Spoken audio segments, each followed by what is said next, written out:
It's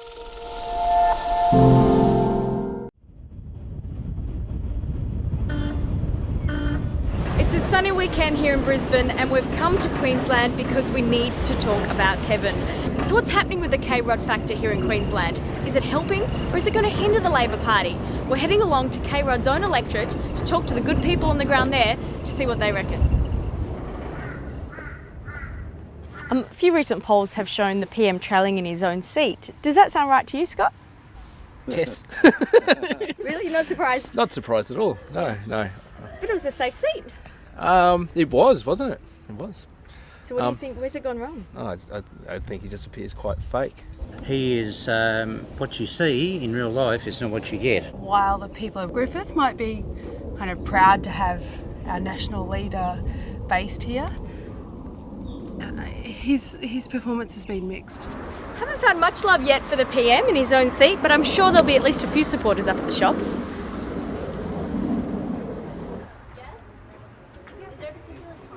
I've known Kevin since I was a little girl.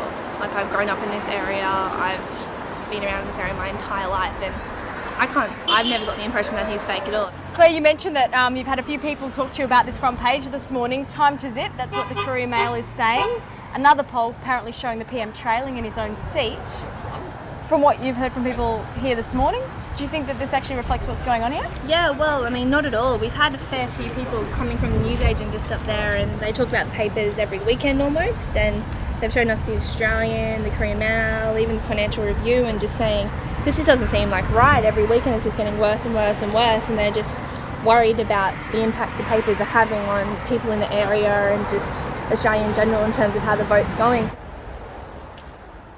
I've been under orders not to talk. So how come they don't want you talking? Because if I say something negative, although I'm not going to say anything negative, it's all positive about this campaign. You'd be surprised at how many barps and waves and... So what happens when I ask you a tricky question like, how's the coalition going to pay for their parental leave scheme? Can you give me an answer? I'm not going to give you an answer, okay, but So what happens when a voter comes up and asks you that? Do you give them an answer? I could say to them, well, there has been a lot of waste in the Labor Party. I heard it yesterday. Alan Jones on the radio there's a lot of waste. I don't think education is waste. I certainly don't think things that they've already cut, like the arts, are waste. They're essential to who we are as Australians and essential to the infrastructure and our culture. We're currently seeing what's happening here in Queensland with those cuts, and we don't want that Australia-wide. Both of them are media tarts. What about Kevin Rudd? He's your local member. What are your thoughts on him? Well, he's a nice up front dude, but like any politician, like I say, they can't lie straight in bed. What they say, what they do is another thing. Another famous Queenslander has got his own party this election. This is Bob Catter. What are your thoughts on him and his new party? Oh, Bob comes from the country and believes in country ideals, and I reckon that's a good thing. Good on Bob. So we've left Kevin Rudd's electorate and we're now heading into the seat of Brisbane. It used to be a safe Labor seat. It was held by them for over 20 years before it went to the Liberal National Coalition in 2010 with a swing of about 5%. So it's the kind of seat that the Labor Party would have been hoping to take back once Kevin Rudd became leader again. One thing that the Labor Party is focusing on in their campaign is the fact that Campbell Newman cut a lot of jobs here in Queensland, particularly in the healthcare system where you were. Yeah. I mean, are you worried that could happen if Tony Abbott gets into government? Yeah, definitely. He said straight out that was his plan, and that's a big concern for me.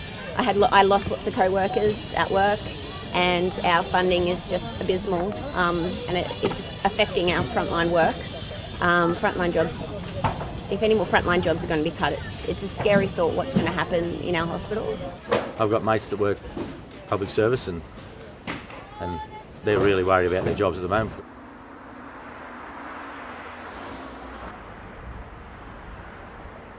The Labor Party has totally lost direction. That's rubbish. It has, mate. It's rubbish? Compared to what it was years ago. Yeah, but you can't compare it with years ago. Just been through bad times everywhere around the world. We've come out of it on top. Tony Abbott's a deal. I honestly believe that the quality of either leader. That's why there's so many people swinging away from both We're parties. not electing the leader, we're electing the government.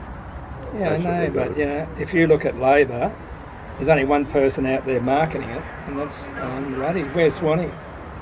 Have you seen Swanee? No, I haven't seen Swanee, but I'm not worrying about it. Yeah, but he It's- was the treasurer. Where it's is he now? collectively how we've gone.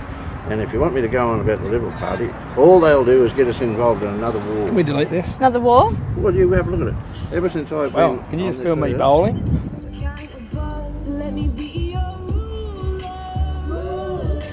You can call me Queen Bee, and baby I'll rule. Who will have your vote then? I'll Labor, no question. And why is that? Because of the policies on internet and marriage equality, and that's literally it. Here in Queensland, there's a few new parties that are running this election. Bob Katter's Australia Party is one of them. Clive Palmer's putting up a few candidates. What would you think if Bob Katter held the balance of power in the Senate? It'd be a bit scary. So, James, before you went into politics, you were a rodeo star. Is that true? I wouldn't say star, but I definitely had my hand at rodeo for about 2 to 3 years. So tell me, what does Bob Katter's Australia Party stand for? Definitely ending the nanny state, creating jobs, not just jobs in general, but secure jobs and more jobs for Australians.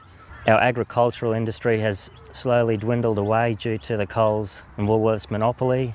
And you guys are also against free trade, is that right? Free trade is certainly hurting us. Australia must be one of the very few countries in the world where there is free trade. If your party holds a balance of power in the Senate, do you reckon you'll repeal the carbon tax or vote with the coalition to do that? We would like to, but again, it's easier said than done. I don't know if there's any booby traps as such that will make it hard to remove the carbon tax, but certainly going to give it a go because it is hurting everyone. What do you make of the Bob Katter Australia Party or the Clive Palmer Party? Queensland always throws up weird and unusual characters in politics. It's just it seems to be Queensland does it better than any other state in that way.